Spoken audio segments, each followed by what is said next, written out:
Up close with nature at Manila Zoo.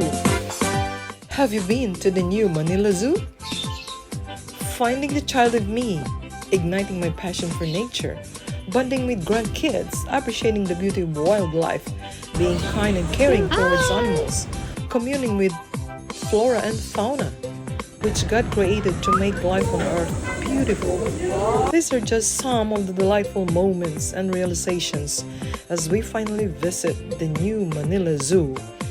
Much improved and modernized, with added attractions and amenities. It is not just a zoo actually.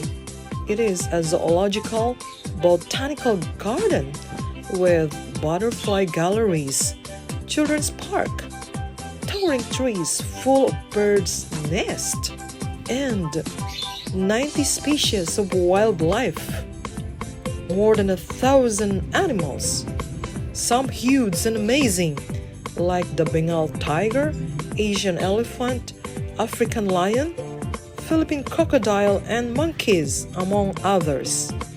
The smaller ones, like the cute turtles, pretty flying friends, the birds on falls with the beautiful peacock or peafowl, and the butterflies of all colors and kinds are a joy to children and adults. There are a lot more to see over here, from primates and reptiles to aquatic animals and varieties of plants on this 5.5 hectare or 14-acre zoo located at Malate, Manila.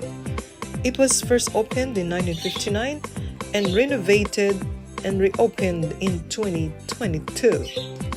Just minimal entrance fees for a bundle of fun.